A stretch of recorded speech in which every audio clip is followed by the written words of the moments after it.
Welcome everybody to a new panel of our workshop series,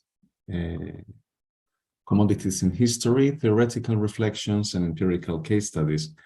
Today we have a panel with three different papers that have in common the fact that they reflect in one way or another about the process of commodification or decommodification,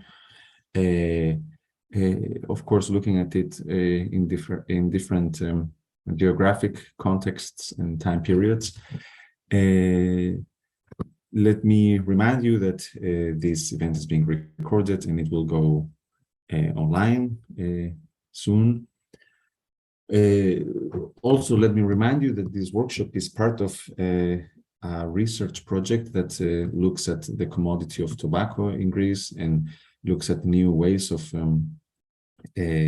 conceptualizing commodity and the commodity chain. So exchanging ideas about, within the field of the history of commodities is part of what we're trying to do. And this is a research project funded by the Hellenic Foundation for Research and Innovation. Yes, so each presenter will have 20 minutes, and then we will open up the discussion for everybody who wants to join in. We're going to start with Christos Karampatsos, who is a postdoctoral researcher at the Department of History and Philosophy of Science at the National and Kapodistrian University of Athens. And he's also an adjunct faculty member at the Department of Electrical Engineering at the University of West Attica. He has a background in mechanical engineering and in the history of technology. And I have had the pleasure of knowing his work for some years now. He is interested in the intersection between technology and labor, power at the workplace, and I look forward to his presentation. So Christos, go ahead, you have the floor. Okay, thank you very much. I think I will not use the full 20 minutes. So now everybody sees my presentation, hopefully. It's good, we can see it. Thank you for attending. I will focus on the history of technology and how it can contribute to the history of commodities, which immediately brings us to my main point. The two concepts, technology and commodity, are in fact quite similar. Firstly, they both signify things. Usually, technologies and commodities are material things. Always, they are the products of human labor. Secondly, and most importantly, technology and commodity are equally soaked in metaphysical connotations. Indeed, both concepts tend to imply a world of material things as an objective, single, all-encompassing reality. At the same time, both concepts conceal the human relations that are mediated by the aforementioned things. Most of all, the two notions conceal the fact that commodities, as well as technologies, are the product of human labor and human agency. Karl Marx was well aware of the similarity between technology and commodity. Let me draw your attention to one of the less quoted passages of Volume 1 of Capital. Here, Marx refers to what, in his opinion, was maybe the most important category of commodities, namely the means of production. It goes like this. It is by their imperfections that the means of production in any process bring to our attention their character of being the products of past labor. A knife which fails to cut, a piece of thread which keeps on snapping, forcibly reminds us of Mr. A, the cutler, and Mr. B, the spinner. In a successful product, instead, the role played by past labor in mediating its useful properties has been extinguished. Notice that the means of production exemplified here are just a knife and a piece of thread, not complicated machines, but simple everyday commodities. Also notice that these technologies / commodities in their normal use conceal the human relations producing them. Notice that if these human relations can be forcibly brought to the fore as Mr. A and Mr. B, it is not through technological efficiency, but through its exact opposite, imperfection and dysfunction. Notice finally that this revelation of human relations, this overcoming of commodity fetishism, is brought about as a forceful emergence of the past. The history of material things is a history of human relations. It reverberates to the present as dysfunction and accident. Since we have arrived at the history of material things, let me now walk you through some select concepts from the history of technology historiographic subfield. I have used them in order to approach instances of the history of technology, or if you like, instances of the introduction of novel commodities in Greece.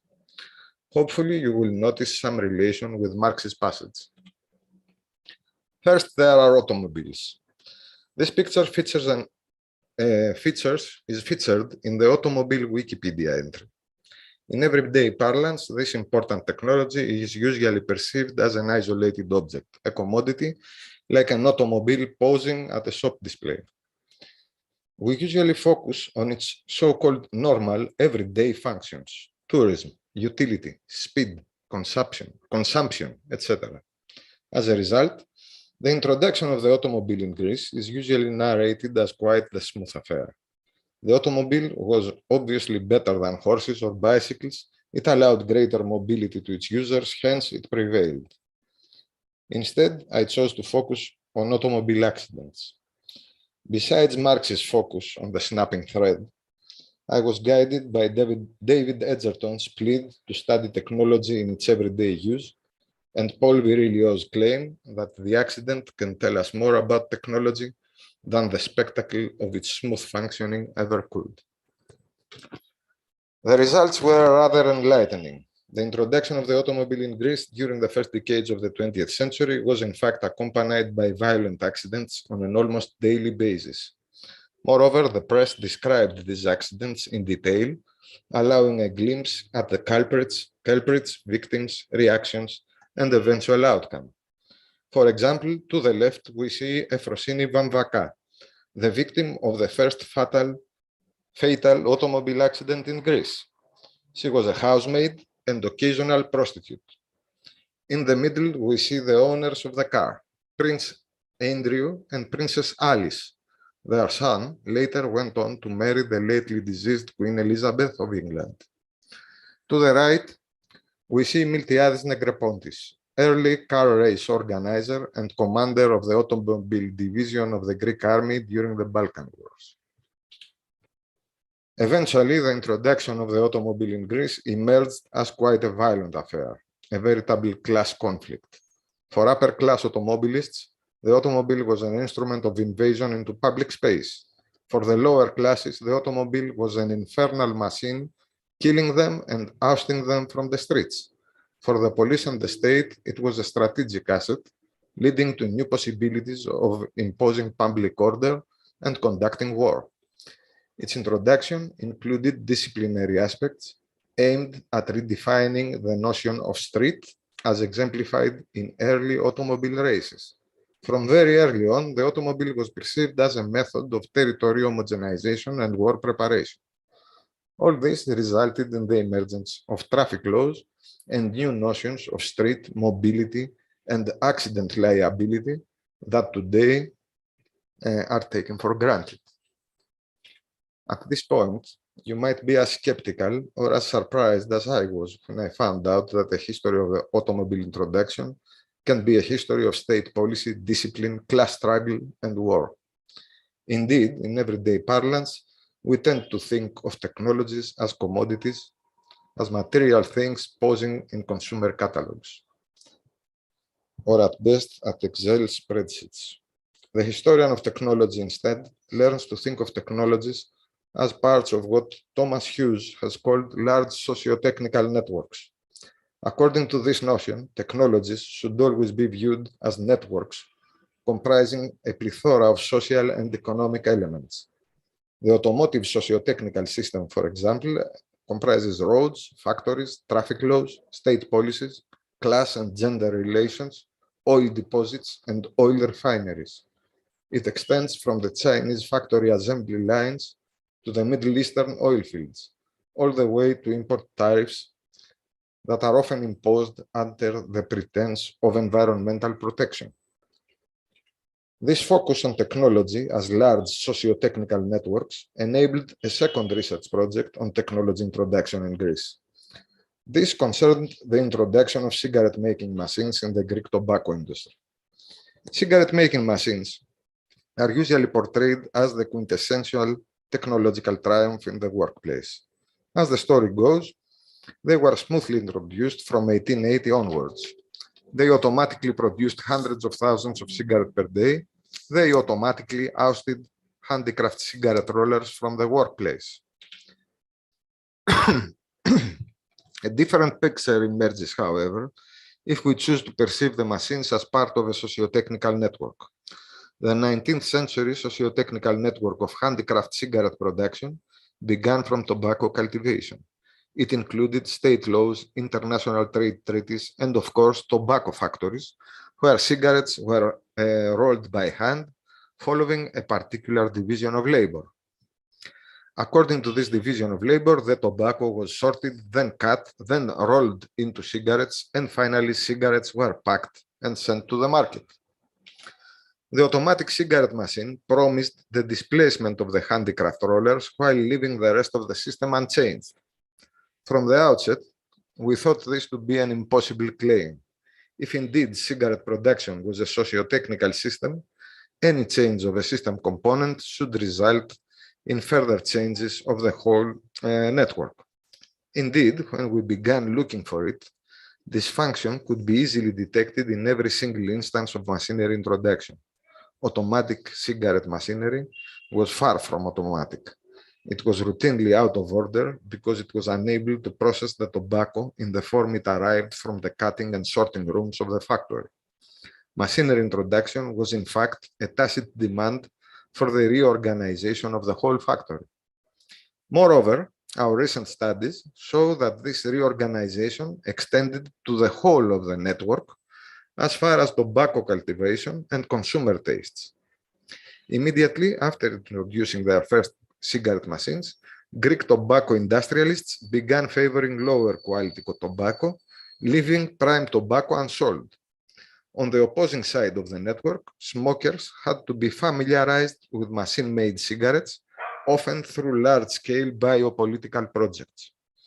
In this case, a focus on the history of technology can complement tobacco history by introducing an often overlooked way of interpreting primary sources and historical events.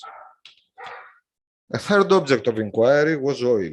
Here, one has to deal with what Christos has called the fetishism of mineral wealth. Indeed, it is widely thought that the value of oil is something of an intrinsic attribute, already present upon its extraction.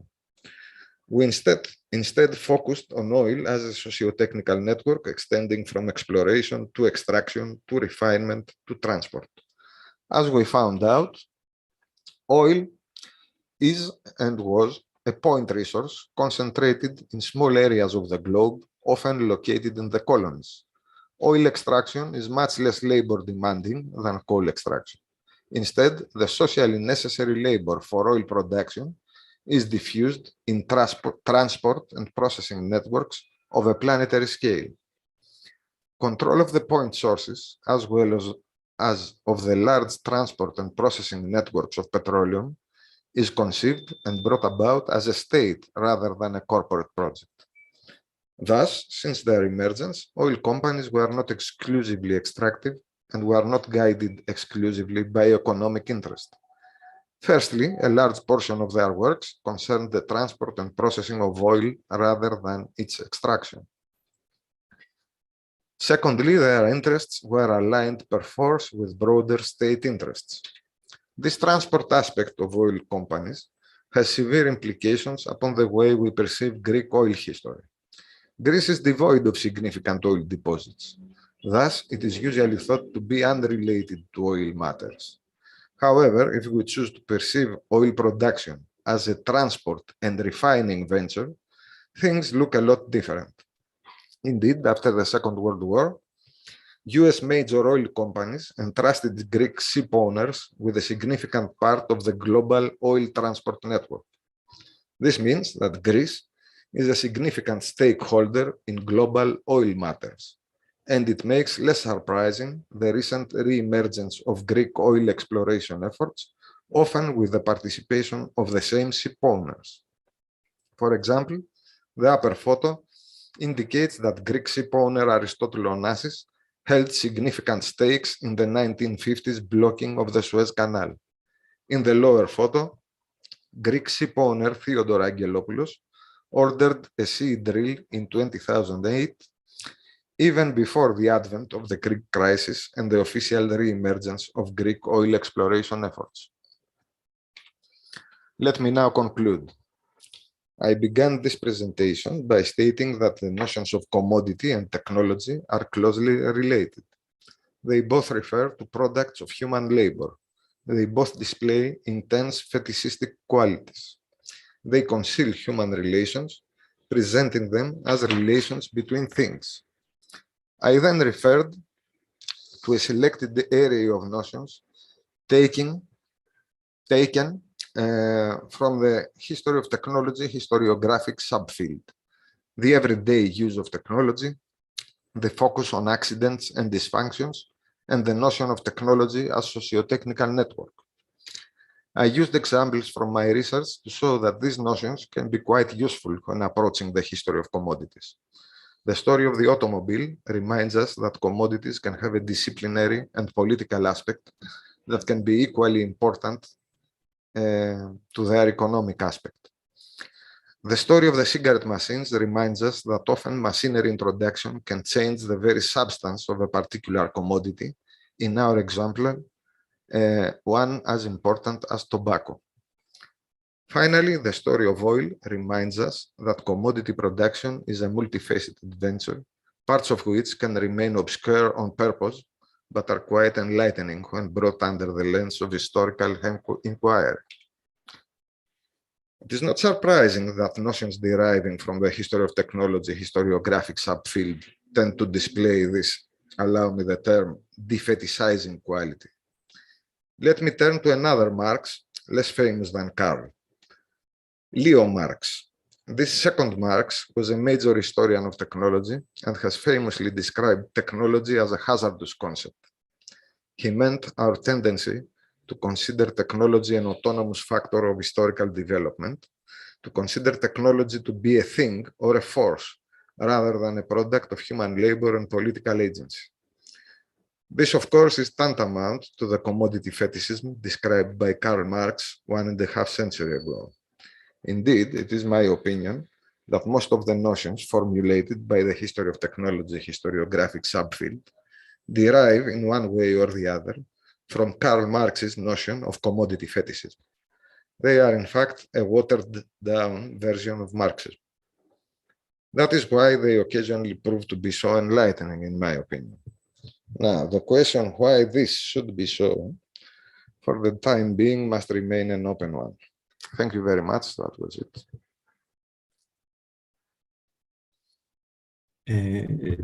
Thank you, Christos, for this excellent presentation. I'm sure that there will be questions and comments regarding it. But before that, let's move on to the next two presenters. Fatma Genç is joining us from Turkey. And excuse me. Ankara. Oh, from Ankara, yes. Turkey. She's joining us from Ankara, and she will be presenting on tea today. She has a master's degree from the Marmara University, and also an undergraduate degree from Istanbul University. She's a historian, and we look forward to her presentation today. So Fatma, please go ahead. Thank you very much. I'm open my slides. Of course, I would like to thank the organizers of this workshop series, and I have been so excited for this presentation because at the same time it is my story and my thesis. Juan says, I was born in a region where tea is produced in Turkey. I'm also happy to share it with you. The history of tea is tradition and rituals. The legends are Aitlis and Bodhidharma and the emperor's accidental brief. Rumor has it that in the beginning was water. One day a leaf fell into it, so it simply became tea. This constantly. Of course, the social reality is totally different from the rumor above. In my presentation, I will deal with tea from the point of view also social reality. So why are we looking at a single commodity? In a word, all that is solid melts into air. Capitalism disrupts and changes the given position of everything it touches and solidifies it again in the form of commodities. In this world of commodities, starting the analysis from the commodity itself can also unmask capitalist social relations and in the inequalities that persist in these relations. The study of any commodity will reveal the historical and social relations in which this commodity is embedded. We can include social relations in the analysis by chasing the commodity that has acquired a fetish character in capitalist society. Analyzing tea not as an economy category, but as a product that includes social relations, is to trace the connections that tea is associated with during the transition from field to cup. So I will discuss the historical development tea production in Turkey with particular focus on its commodification process. Theoretically, I rely on Sidney Mint's work, Sweetness and Power, which deals with commodification process of sugar. My study focuses on two questions, which social relations are embedded in tea production process, and how can capitalist production relations be understood moving from tea production process. Tea from the leaf to cup means a long, complicated and gradual process. It's also an alienating process. First of all, the leaf is alienated from nature, from the tea plantations. From then on, it ceases to live as a mere plant and enters the zone of industrial production as a product of labor.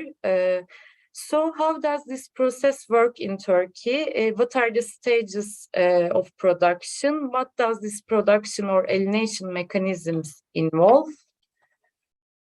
Let's have a look tea from the leaf to cup, meaning from production to final consumption. I hope you can see pictures clearly. This cycle means first, you can see here in the plantation, two freshly ground leaves and a bud are collected from the shoot tips, and collected tea is sent to factories for processing. In the factory, it goes through 6 stages to become tea: withering, curling, grinding, drying, fermentation, and sorting.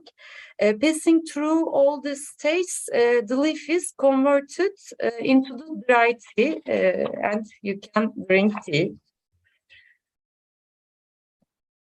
From the leaf in the field to final consumption, we witness at least 6 varying relational processes, including production, circulation, and consumption. For instance, you can see pictures. Some people collect, some others transport, some process lives in the factory, and some try to sell, and some simply consume. Some of these agents are women, some men, some of them landowners, some migrant workers, some rich, some poor. Naturally, all these different agents from different relations having varying aspects: gender, agriculture, labor, consumption, production, migration, thus culture and language, memory, natural and regional knowledge, etc. As a result of all this process, I will draw your attention to one thing: accumulation of capital through T. The question here is how the tea production process reflects the basic elements of the process of accumulation of capital in Turkey. As you can see on the map, tea produces is a regional agricultural activity.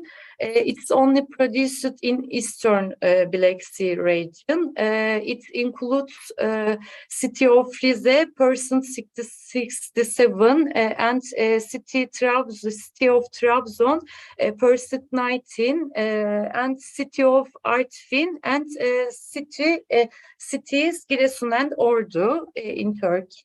The tea area involves nearly 8,000 hectares of land. That involves nearly 3,000 number of tea farmers. And I divide tea production in Turkey roughly into 3 stages for this presentation.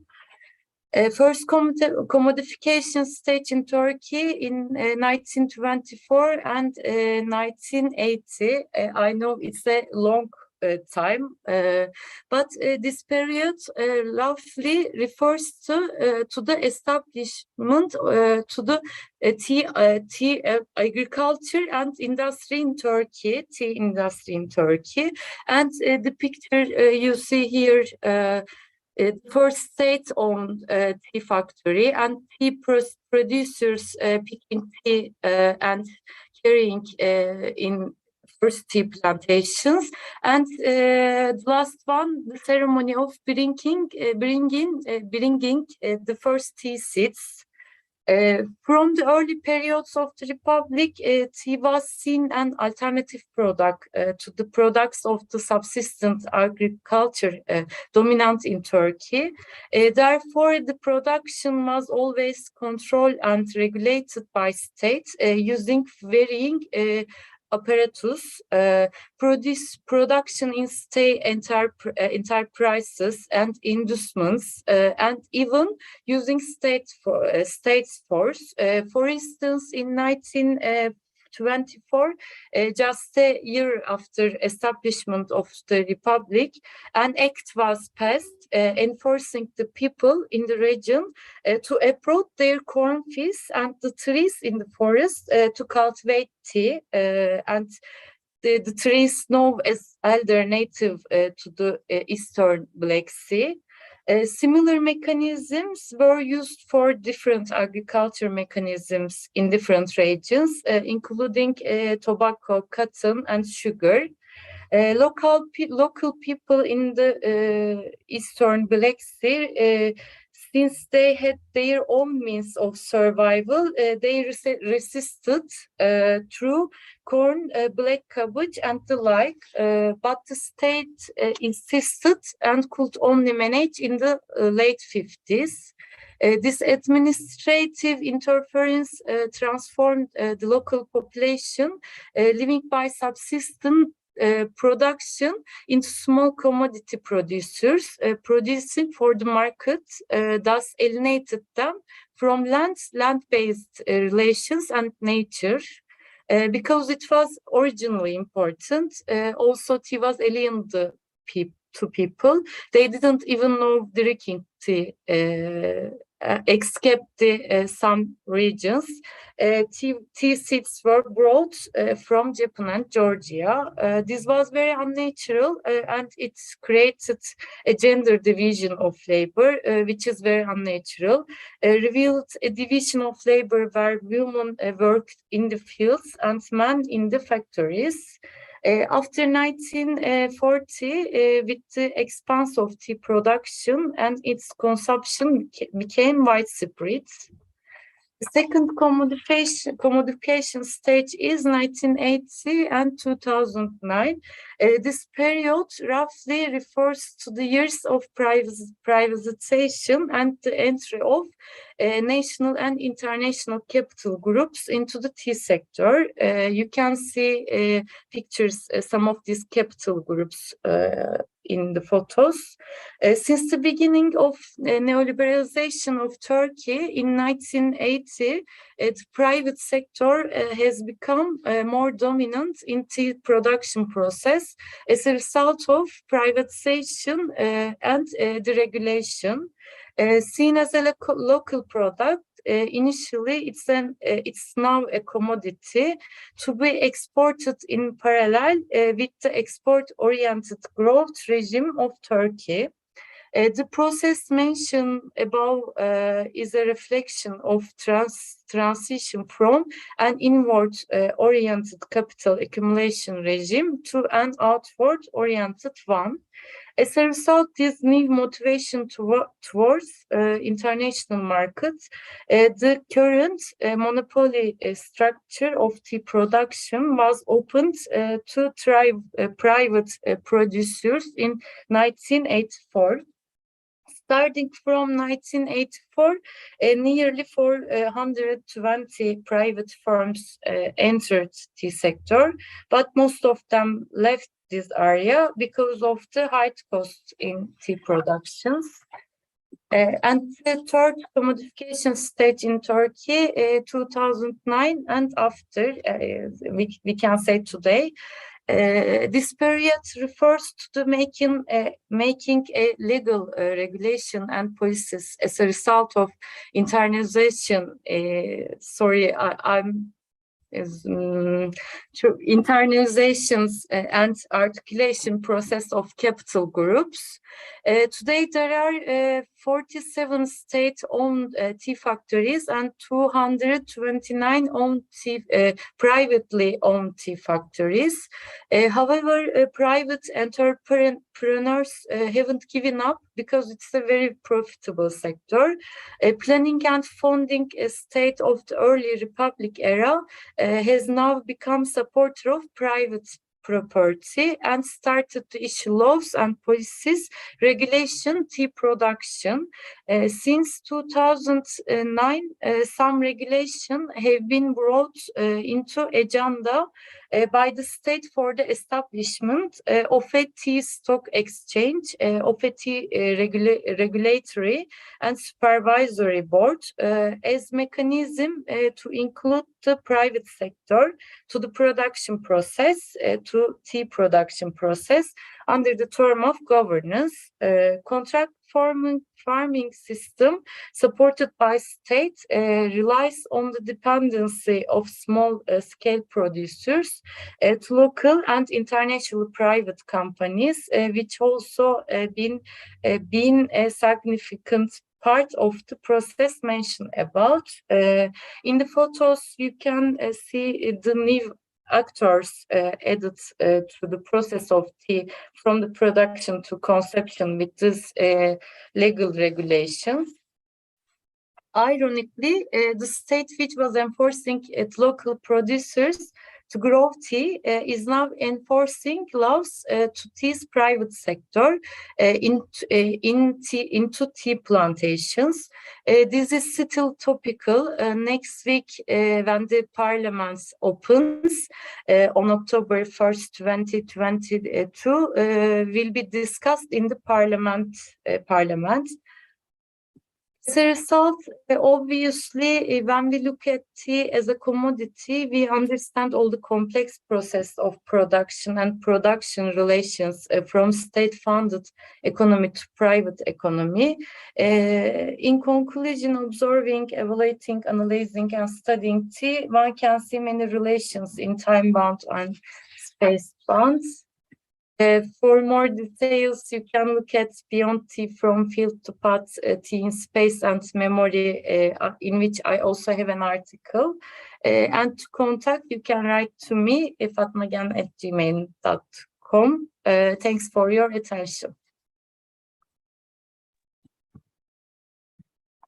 Excellent. Thank you, Fatma, for taking us through these decades of the history of tea in Turkey and the evolution of the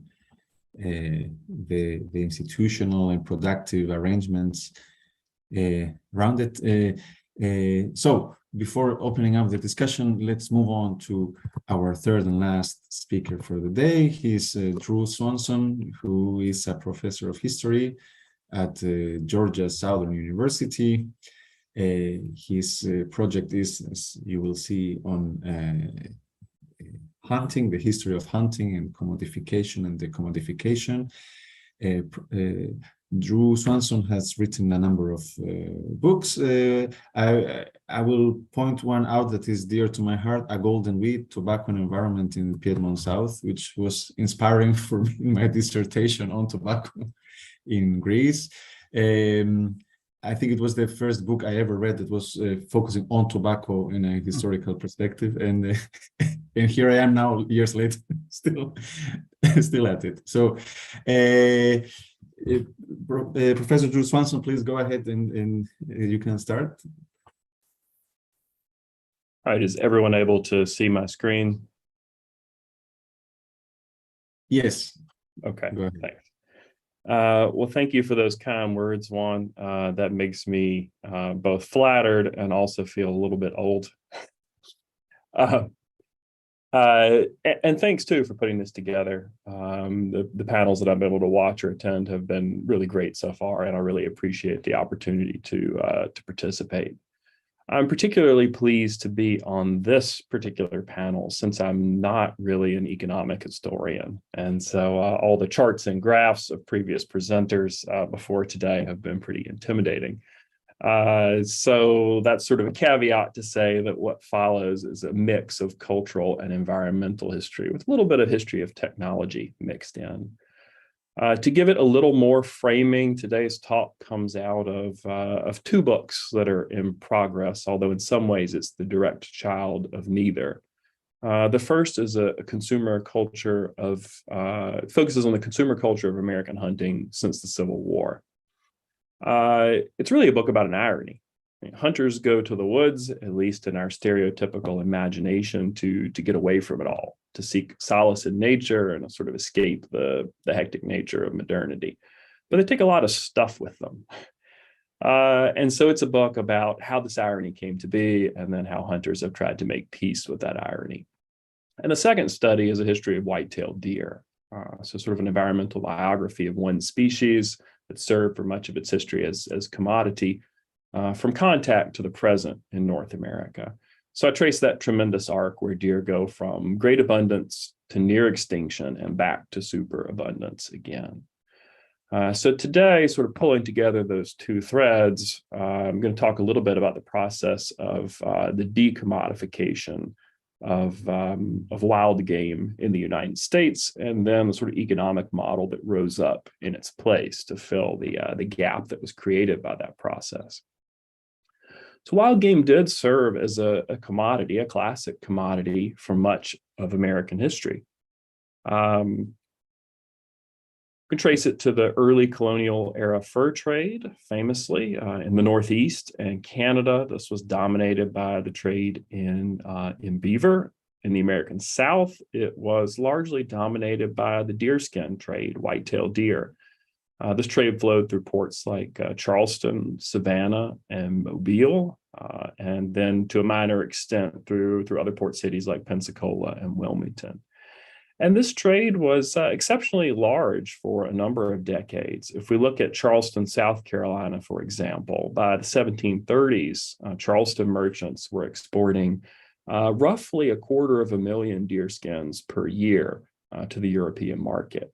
And even into the 1740s, the deerskin trade really rivaled exports of staple crops like rice as the colony's principal commodity. In fact, it still outstripped indigo, beef, naval stores on the Charleston market into the 1740s.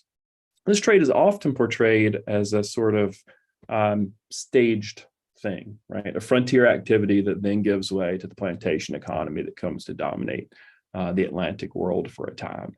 I think in some ways that's a deceptive understanding of the deerskin trade. I think it was intimately linked to the emerging Southern plantation economy rather than being sort of disparate from it.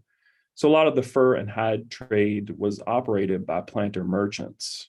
So in Virginia, William Byrd; in South Carolina, prominent planters like Gabriel Manigault and Samuel Wragg. And those planters then used the profits generated by the fur trade to in turn buy enslaved laborers and additional lands for cultivation of staple crops like tobacco, rice, and sea island cotton. So there's a period of a few decades where this commerce is intimately enmeshed.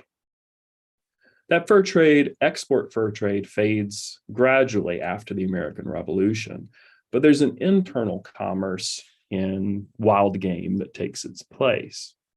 Fur and hides do remain important, but there also emerges a substantial market trade in millinery products, so feathers and plumes that become a part of clothing manufacturing, especially in the late 19th century.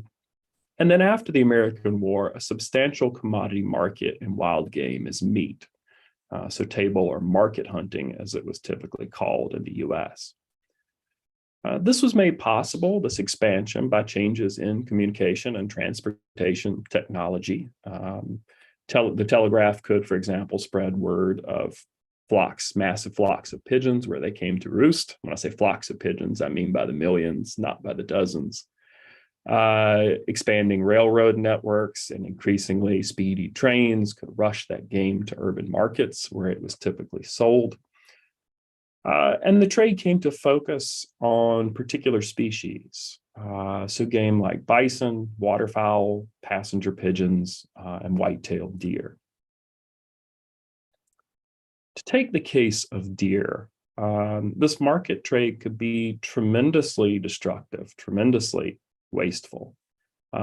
Deer hunters, market hunters often took the hide for sale, and then what they called the saddles, which was the choicest cuts, the back legs and a pair of muscles along the back called the back strap that connected the two, and then left the rest of the carcass in the woods to rot. If you look at Michigan, for example, which was the epicenter of this in the 1880s, this white-tailed deer market hunting, one estimate is that about 3/4 of all white-tailed deer killed in the state were being exported elsewhere as a part of the market trade. So again, largely market-oriented hunting. But it had become clear by the end of the 19th century that this commercial trade in game was in danger of collapse, primarily from depletion of the resource. So certain species that had been targeted, passenger pigeons and bison, were apparently on their way to extinction, while others seemed on the edge of going extinct. This is even the case for deer. There had been perhaps 30 million whitetails in North America around 1600, but the herd was down to roughly 300,000 by its low point in 1900, so a 99% decline. So you end up with a group of conservationists in the United States who come to believe that stripping game of its direct commercial value was critical to its ultimate survival. And they launched a campaign to do so. And it was a campaign that took multiple forms. One side of it was a set of sort of moral and ethical, cultural arguments about why game shouldn't be directly valued in the market. So one expression of that was to celebrate what they came to call the sporting ethic, sort of new way of framing what hunting meant. The sporting ethic praised the idea of the fair chase, as they called it, and positioned market hunting as its opposite, right? Crass commercialism, if you will. This also involved a set of technological critiques focused on rapidly changing technology, especially in firearms and ammunition. So there were a lot of arguments essentially saying that the balance had tipped, that technology like repeating shotguns and then semi-automatic shotguns, illustrations of which you see here on the slide, punt guns, which were massive firearms that could kill waterfowl while they were still on the water, that a technological balance had shifted in a way that made market hunting no longer tenable. These arguments from conservationists also drew heavily on progressive era ideas about masculinity. So there's a strong gendered component here. Through this, they argued or framed market hunting as cowardly, right? Fundamentally unmanly in its focus on killing rather than on fair chase.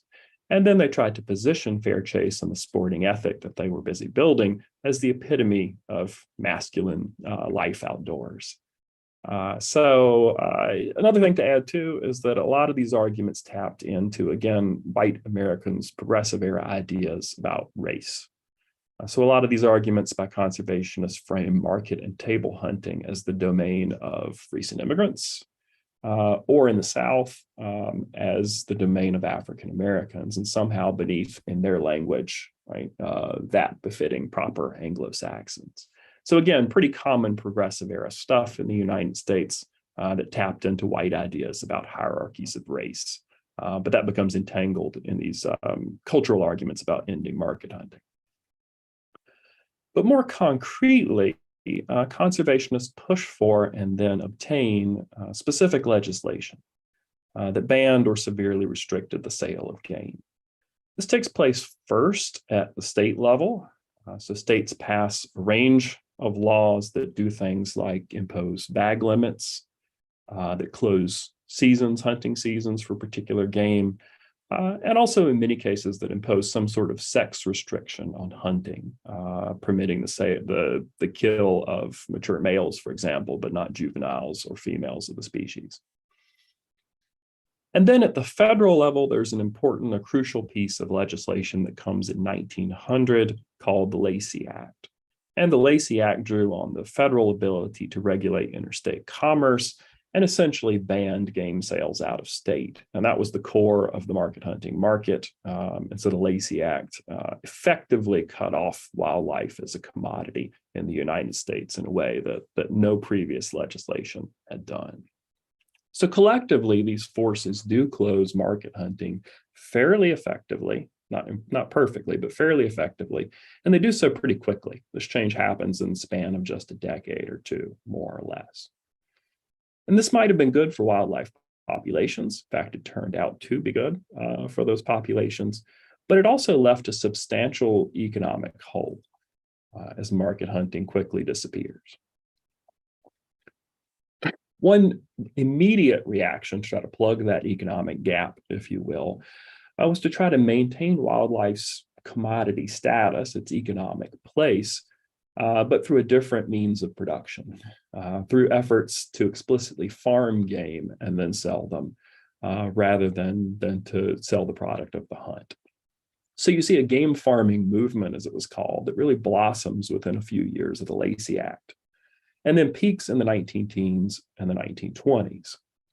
This movement focused on particular species, ones that typically have been economically important under the market hunting regime, and also ones that producers believed were reasonable candidates for domestication.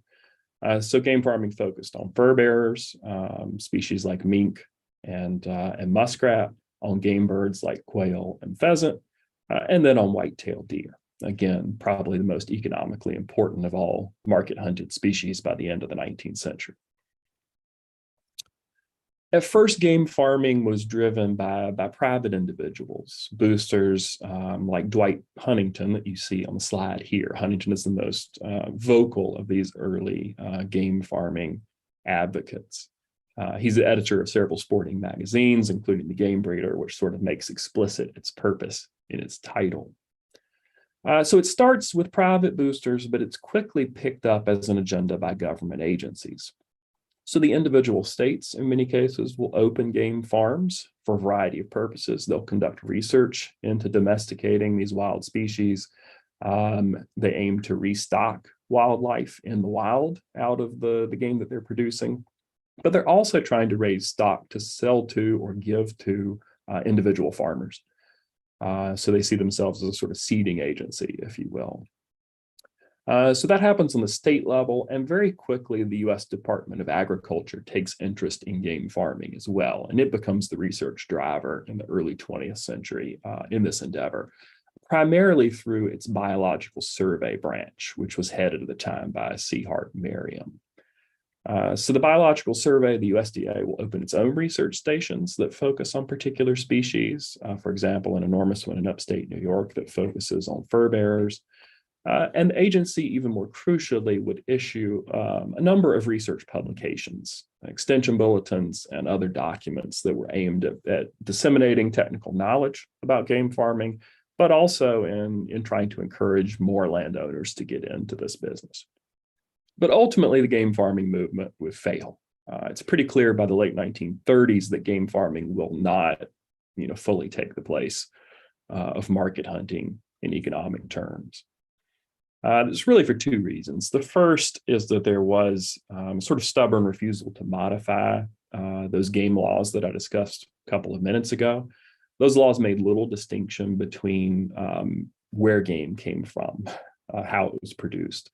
Instead, they forbid the sale of game by species rather than by its means of production. And so game farming always sort of faced this specter of whether or not there would be legitimate markets for its products. So there are not legislative changes, but there's also a set of institutional governmental restructuring that cripples game farming. Basically, wildlife research in the U.S. moves out from under the auspices of the USDA and under the control of the Department of the Interior. And there, ecologists essentially seize control of wildlife management and wildlife science, just as both of those fields are coming to maturity as professional disciplines. So there's some of that professional and institutional infighting that undermines game farming by the 1930s. So game farming does not prove to be a sort of legitimate substitute for market hunting in economic terms. But what does emerge more lastingly, and is still in place today, is a sort of new model or new way of thinking about how to profit from hunting itself. And this new model shifted the valuation of animals from their bodies to the act of hunting. Maybe one way to think of it, use Christos's term that he pointed out, was a new sort of socio-technical network that emerges around hunting. In other words, it shifted the valuation from the product to the process. To be clear, this was not an organized, directed campaign. There was no czar of the hunt in Washington, D.C. intent on shifting valuation in a way that would be sort of nationally beneficial. Instead, it really comes out of a sort of confluence of broader societal forces and self-interested individuals, sort of all moving in this direction. More game farming shots that I should have shown you a minute ago. This shift is really led by sporting magazines and their editors. So the late 19th century, the early 20th century is really the era when there's a tremendous rise in publications devoted to outdoor sports, to hunting and fishing. So publications like Forest and Stream, Outing, Recreation, Amateur Sportsman, and dozens more. The editors of these magazines, at least within conservation circles, become what you might call minor celebrities. So these are men who are fairly well known in the US conservation movement, like George Bird Grinnell or Caspar Whitney, Charles Halleck. Those editors in turn use their public profiles to make money, to sell other books and guides that they had written on hunting and fishing, to endorse particular products, and so on. You also have a group of feature writers who publish frequently in these magazines. Folks like George Washington Sears, Ernest Thompson Seton, who's co-founder of the Boy Scouts of America, and Horace Kephart. And you see a couple of Kephart's other books on your screen here. And they too use these magazines as platforms to peddle their own gear in many cases. So to stick with Kephart manufactured or went into an agreement to manufacture a number of products that he wrote about in his pieces as well, knife models like these, certain bullet models, and so on. More crucially, these publications served as advertising platforms for substantial gear manufacturers, especially firearms and ammunition companies. These ads grew in size, number, and sophistication as you move into the early 20th century. And they frequently drew on that rhetoric of a fair chase and sporting ethic and masculine imagery that conservationists has pitched as they were closing market hunting. They drew on these things to sell experiences in the pursuit of game at the same time that they tried to sell their own specific products. So the closing of market hunting had potentially threatened these manufacturers. But the rise of recreational hunting and its associated consumerism made up those losses many times over. So this actually turns out to be an era of tremendous profitability for manufacturers of this sort of gear, rather than a closing of their markets. Magazines also reviewed and endorsed goods for sale. And so in that way, they became sort of brokers, if you will, that mediated between consumers and producers. And they did so often in ways that blurred the lines between objective review and promotion. In fact, it was often unclear to readers whether they were looking at an advertisement or whether they were reading an objective review or something in between. And that confusion was often intentional on the part of the magazines themselves. So for example, here, Western Field, which was a San Francisco publication, they ran a regular, in every issue, column called Trade Topics. Trade Topics was often just reprints of particular sporting events, but also reprints of advertising copy that was submitted by manufacturers. But it was not clear to readers that that's what this was. They tended to read Trade Topics from all the information that I can garner as reviews, right? But instead, they're actually promotions. And this took other expressions as well. For example, magazines themselves often participated in trade shows like the Sportsman's Exhibition, which was held annually at Madison Square Gardens in New York City for a number of years, where they manned booths, and then those booths pitched particular manufacturers' goods as well. So a lot of blurring of the lines. The end result was that the conservationists who had embraced the sporting ethic and sought an end to game sales often were also pitchmen for companies manufacturing sporting goods, or they even sold their own lines of products. So even as they condemned one form of profiting from game, they built a new one in its place, one that financially benefited them, even as it simultaneously seemed to improve the fate of the nation's game species. But then cementing this shift, the state became heavily invested in the model. And this came through new forms of funding for wildlife management. So state wildlife agencies, which were generally being organized during this era, they derived much, if not all, of their early funding from hunting license sales and permits. And these taxed the hunt as the attraction. The animals became something that attracted value rather than something that held value in and of themselves. And so you have a group of state employees who are paid through this model, like growing number of game wardens. And this is the game warden staff of Indiana at some point in the 1920s.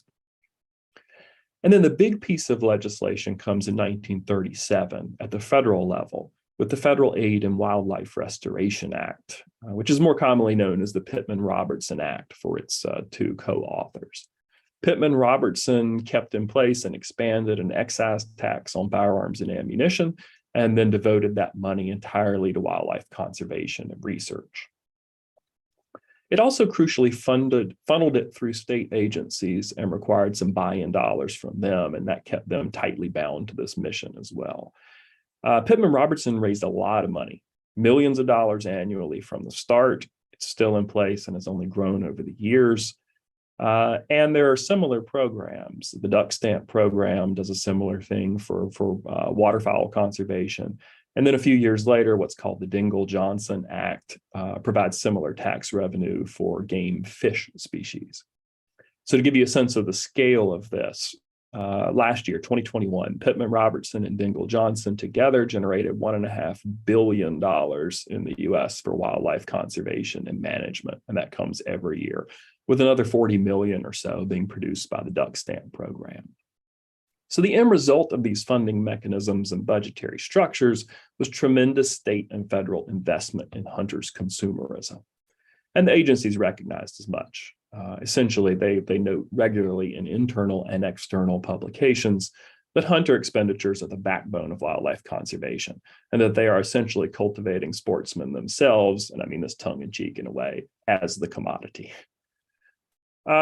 These changes in the valuation of hunting remain with us today, both in enormous US expenditures on hunting related items and hunting as recreation. By the mid-2010s, about $26 billion a year annually on hunting alone in the United States. And they also remain with us through what has come to be called the North American model of wildlife conservation, which is actively being exported around the globe today in what amounts to, I would argue, a wildlife version of the Green Revolution. But it's crucial to note, I would argue, that there's nothing intrinsically natural about the North American model, with its emphasis on prohibiting the sale of game and funding conservation through consumerism. It's very much a product of the aftermath of the decommodification of US wildlife. And that's where I am done.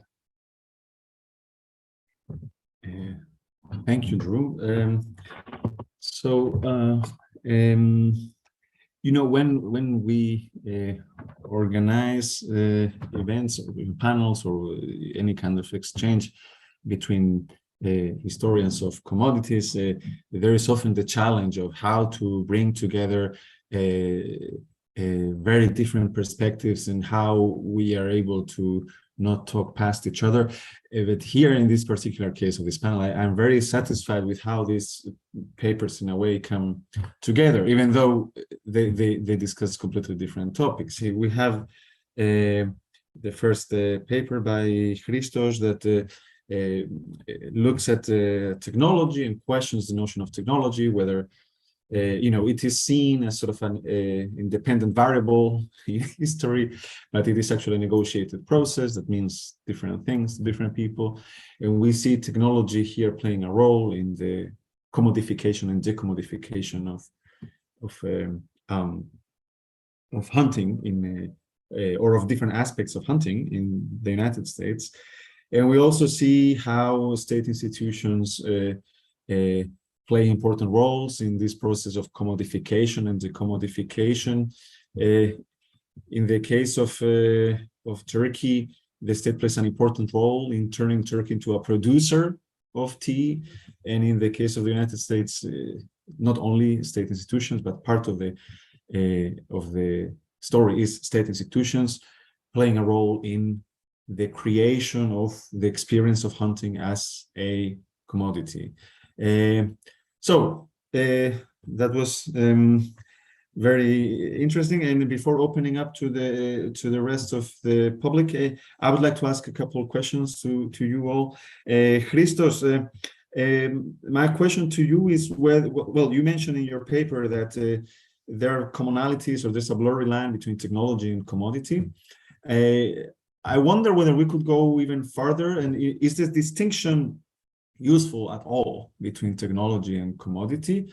My first thought is that, well, you know, technology looks like something that you can use to produce something else, and commodity something that you can just consume and that's it. But that is a bit problematic, because you can consume something to, even if you're just eating it, you might be putting together a party with your friends and you're producing some event of sorts.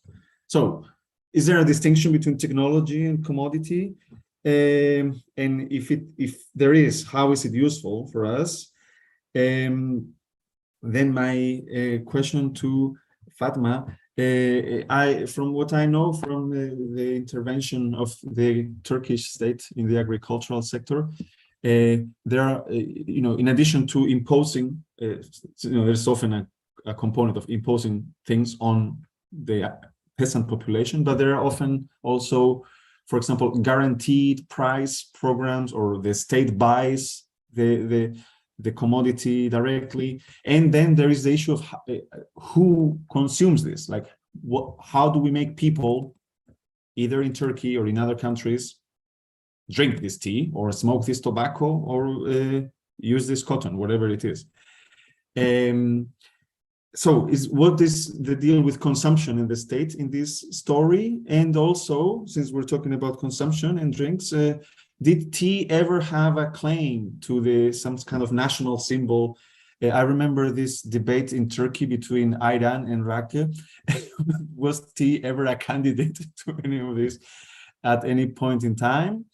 And last, for Drew, if we problematize this notion of technology, as Christos did, and we look at guns, you know, if automobiles can be seen by some as a murderous item, what could we say about guns, right? So I'm thinking, are concerns about you know, safety or about public order playing any role in the regulation of hunting or the circulation of guns or the types of guns that are produced? Or is this just this thing with safety and gun control and all that? Is just something that comes later in American society and is not relevant at this time? So maybe you guys can take it from there, and then we can open up for the rest of the attendees. So Christos, please go ahead. Yes, okay. I liked the question you had for Drew better than the one you had for me. You can say whatever you want about it. It goes to one of my favorite subjects, roadkill. So about the differences between commodity and the notions of commodity and technology. It occurred to me too, of course. When you start thinking about it, it comes to mind, like naturally.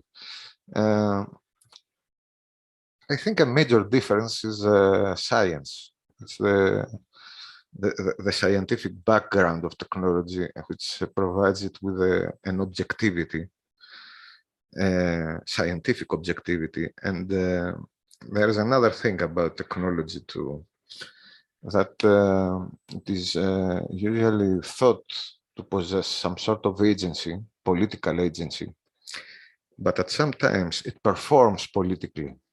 Technology performs politically in a political manner. It exerts power, like when, for example, let me have an example. Well, one of my favorite ones, but I don't know if it is international one, are the shopping carts at supermarkets. Here in Greece, I think it must have come from abroad. In order to pick up a shopping cart from a supermarket, you have to insert a coin, yes, and there are chains connecting the shopping carts. So some mechanical engineer thought of that. And it is not to prevent thievery. It is so that customers return the cards where they belong. So this is a material configuration which tacitly performs, exerts power. So not all commodities do that. And technology does. So it has it performs political power, and it is replete with scientific objectivity. So there are differences. We can save the history of technology from becoming a history of commodity subdivision. And that was the answer. Thank you, Christos. Fatma, please go ahead. Sorry to interrupt. If anybody wants to add any questions in writing on the chat, please feel free. Otherwise, you can use the microphone later on. Fatma, go ahead. Thanks for your questions. I hope I will. I hope I try to answer your questions. Yes, tea is a national symbol in Turkey, but it is interesting story because in the early republic there isn't. Tea people didn't drink tea mostly. Like now, in the early even in the early text, it was vowed that tea was a drink that was not needed.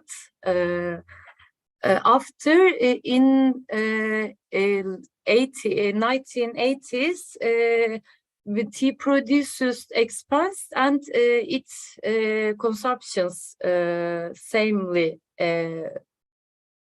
expands and consumption is a interesting story for me and is different relations. I want to say a lot of things. My English is not my English is not sorry. No, but we understand you perfectly. Don't worry. Not sufficient, but I will discuss in my paper this subject. So I hope answer your questions in my paper, or I can write your email. Any way you prefer, Fatma. Drew, please go ahead.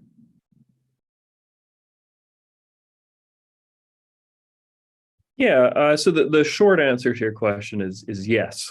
There is some angst about what technological change means in terms of firearms in the early 20th century US.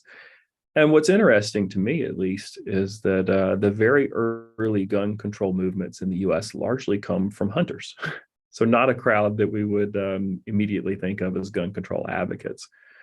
The slide that I showed that had the shotguns on it, that was sort of at the epicenter of this early debate.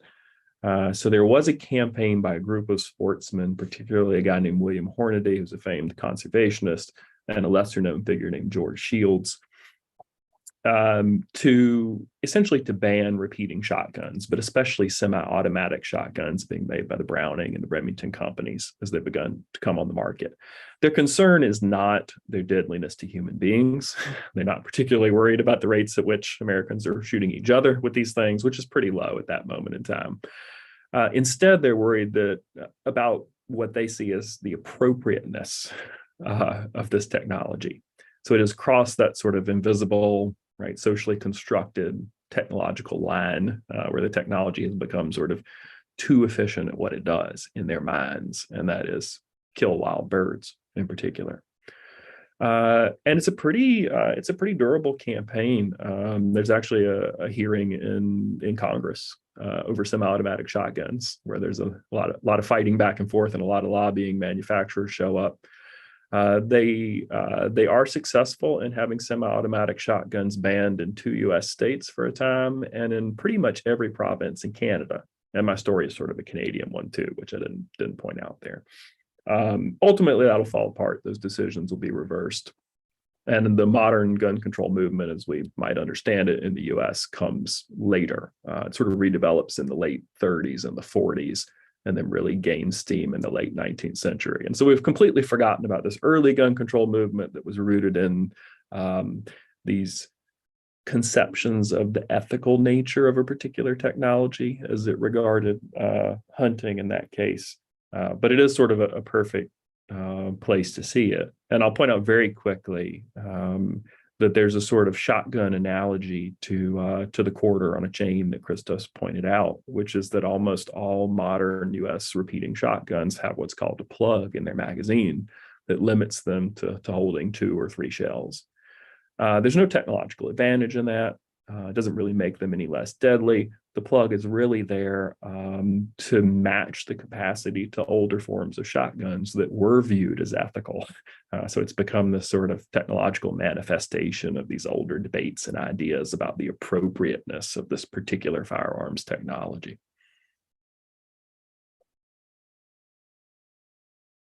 Sorry, I was muted. Right, good. So I have more questions and comments, but I will email them to you all. I would like to now open up the discussion to the rest of our attendees here. So Aurora Pran has raised her hand using this symbol. So Aurora, feel free to open your mic and yes. Thank you. I have a few questions about since Drew, you were just speaking here. I'm from Wisconsin, so I have a background, a deep background in hunting, being raised in that culture. So I was waiting for you to mention Aldo Leopold and that environmental ethic that still remains in Wisconsin around hunting. So I guess I'm thinking a little bit later after the 1940s, but have you looked at all with like chronic wasting disease and disease in hunting, and that use of rationalizing hunting today is that it still needs to continue because we need to control the herd and just kind of the ecology of what's happening with whitetail herds today in certain parts of the country, particularly Wisconsin?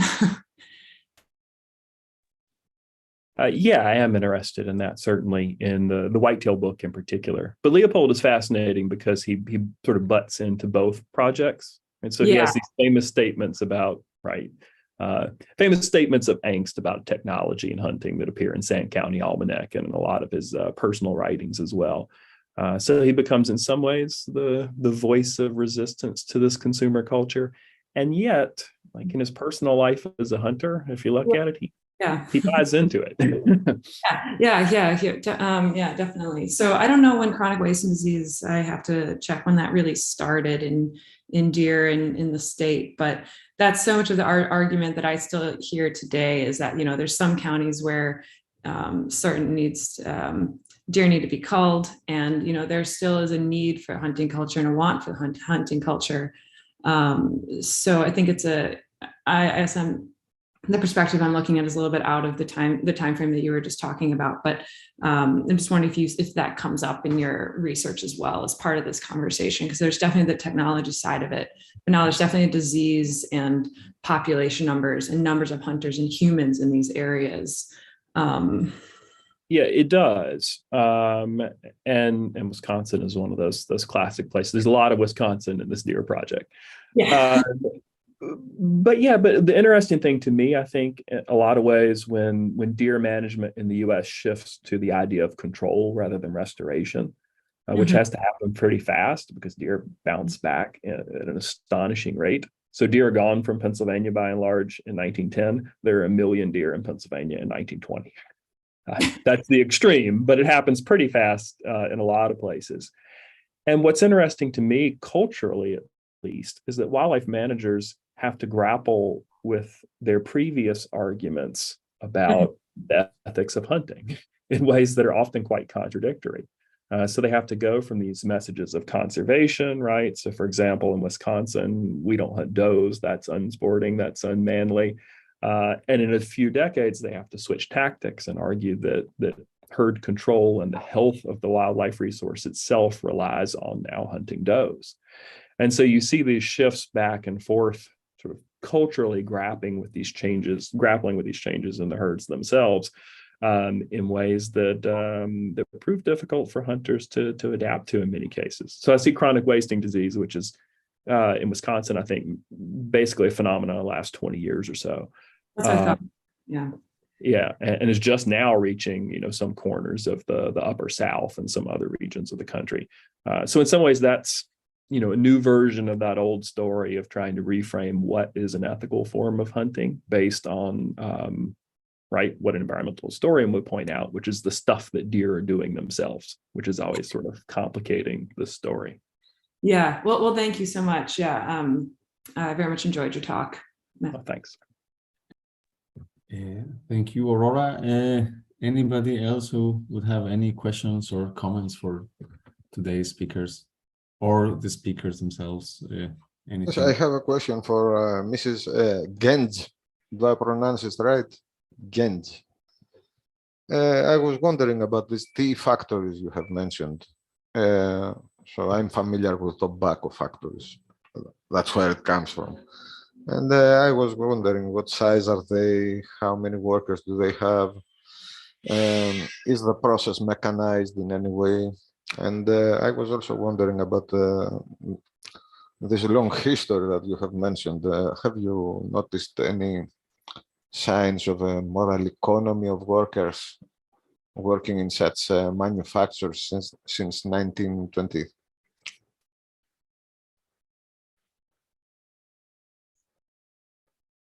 So I realize it's quite a Yes, wide question. I Yes. try to answer your questions, Christos.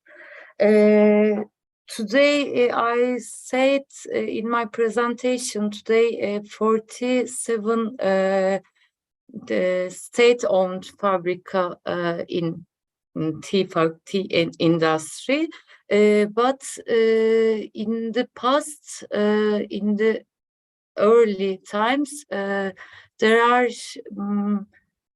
20 factories, and the tea sector is state monopoly, a current monopoly, and after 1984, private factories has opened tea factory in tea. Sorry, your questions. In tea factories, working how does working in tea factory? It's a I don't remember their numbers, but I can write your details and your questions details because sorry, I'm my English not sufficient. Sorry. Okay, are there machines in the factory? Yes or no? Yes, I want to write your answer questions answer. You can write your email. I will write you. Okay. Yes, more general comment along these lines. If anybody wants to be in touch with anybody later on for any further exchanges, you can. Everybody has my email. In case you don't get somebody's email, everybody can contact me, and then you can continue your exchange in writing if that's what you want to do. Drew, please go ahead. Thanks. This is just a quick question for Christos. So those cigarette rolling machines that arrive in Greek factories, are they largely Bonsack machines? I know the one in your picture was, or is there a sort of Greek market that emerges in supplying machines? Because I know there's a lot of variability in the early US rolling market, despite the story of Bonsack sort of dominating it. No, we do not build machines in Greece. We only import them. But they were imported from Germany and the US, I think, or England. But the funny fact is that I have looked at many stories of machinery import, and the same problems appeared again and again, whether it was 1881, 1893, or 1910, when the machines were first introduced. They faced the same problems because they had to be introduced in a pre-existent socio-technical system. I think only Germans build machines nowadays.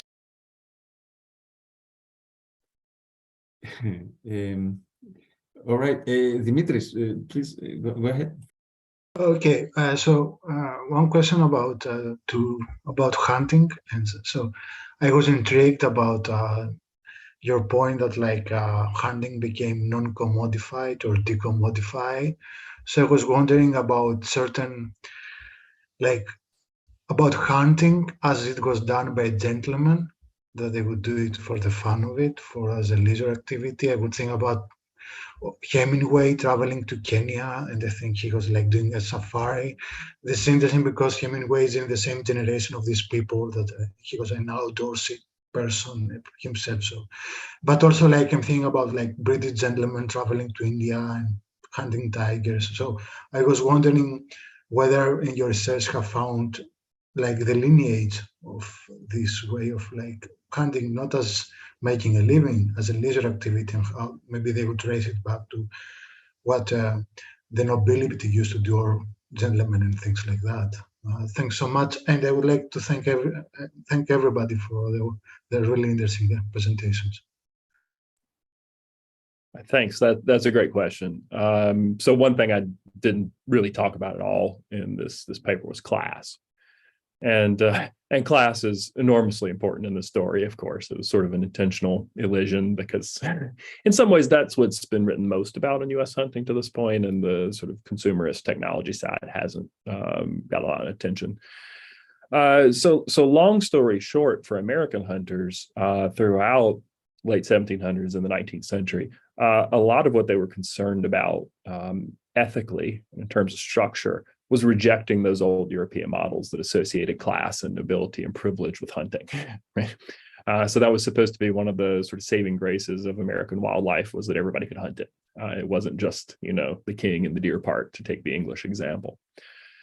So in many ways, the sporting ethic that emerges and then becomes the dominant view of the hunt by the 20th century is tapping into those older ideas about the chase and, manliness and masculinity and privilege and all those things. But in some ways, its proponents had to be careful to do so in a way that didn't frame it as a sort of privileged class activity. So some of this is a bait and switch, I think, right? It is a way to point to the concrete survival of species to accomplish this sort of elite sporting ethic. Not that they were typically thinking about it that explicitly. So in many ways, right, to get to safari hunt is to return to an older European model of how hunts were conducted and what they meant socially. For Americans to get there from market hunting in a short span was a pretty dramatic shift.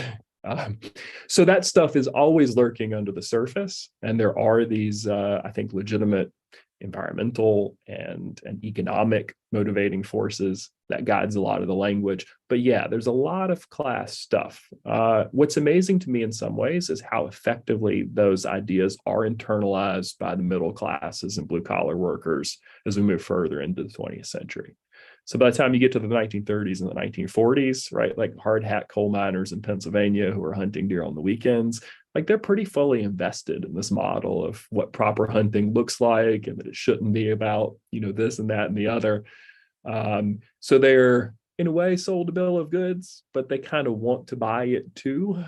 So all parties end up in this same spot ultimately. I have a similar question on the same train of thought, that if there is class involved, there's the other side of class. Yes, I mean, these hunters, these commercial hunters, were workers and, of course, low-graded ones. Like, I think you mentioned immigrants, African Americans, and I suppose Native Americans would be involved too. So preservation laws and I mean, there is I have read some things about the conservation movement, and I was always very interested in this class struggle side of it. I mean, like ousting poor people from the woods, yes. At the same time that Hemingway entered, others were ousted. Drew, before you answer, I wanted to ask something along these lines. How do these sort of people who are excluded from hunting respond? Do they do illegal hunting? Do they revolt? Do they just get a different job? What happens there? On a factory, maybe. They resist. And there is a decent body of literature on that in U.S. environmental history in particular, Carl Jacobi and Louis Warren and some of those folks. But they are intentionally targeted, and they're intentionally targeted along imagined racial and ethnic lines as well. So there are campaigns against Italian songbird hunters in the Northeast, right, where elite sportsmen portray them as destroying this particular portion of wildlife. Campaigns in the American South against African American sharecroppers and their forms of pot hunting, as it was often labeled, and so on. And the legislation is very targeted, right? The first hunting privileges that are restricted and access to markets almost always target those groups. And they do resist, and the primary form of resistance is simply to ignore those laws, right? To poach, right? As what was once legal hunting is now called, they continue to poach. So to go back to the deer example, again, Aldo Leopold estimates that in 1930s in Wisconsin, there are probably, for every deer that's killed legally under the existing laws, there's probably one that's killed illegally, if not two. That's his going estimate. So there is a lot of poaching that continues. There's a lot of resistance. But as I kind of suggested a couple of minutes ago, ultimately there's enough buy-in among blue-collar hunters, enough shift in thinking about what hunting is supposed to be and what animals as a resource mean, that ultimately there is buy-in, in part because there was such active state suppression of those old forms. The penalties often for killing game out of season were higher than minor felonies. So the cost benefit analysis of the poachers begins to change over time. And a big part of the story too is, rising incomes, more leisure time, being forced into wage work and all of those things. But yeah, it's a great point, right? Those folks don't immediately just give up on the older models in many cases because they can't, right, afford to do so. All right, so on the chat, we have a question for Fatma, but I guess that Fatma, you would prefer to answer via email, which is fine. I will make sure that you and Aurora are in touch via email. Yep, we are. We can follow up on email.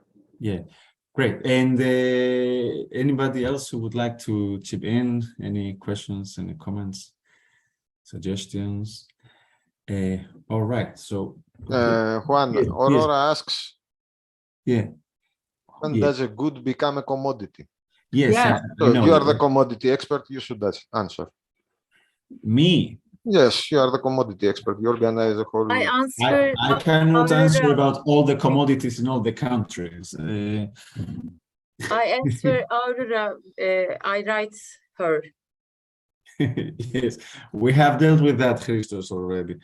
Good. So we have gone a bit over 1.5 hours, which I think is a very nice duration for a panel like this. Let me congratulate all of you for your very interesting papers that you have presented. Before I let you go, let me remind you that you're going to get an email from me soon about the next panel and when this video will be available. And it has been really a treat to listen to all these very interesting pieces of historical research. Thanks to all of you and to all the attendees. Have a lovely rest of the day. Thank you very much. Goodbye. Bye, everyone. Take care. Thanks. Goodbye.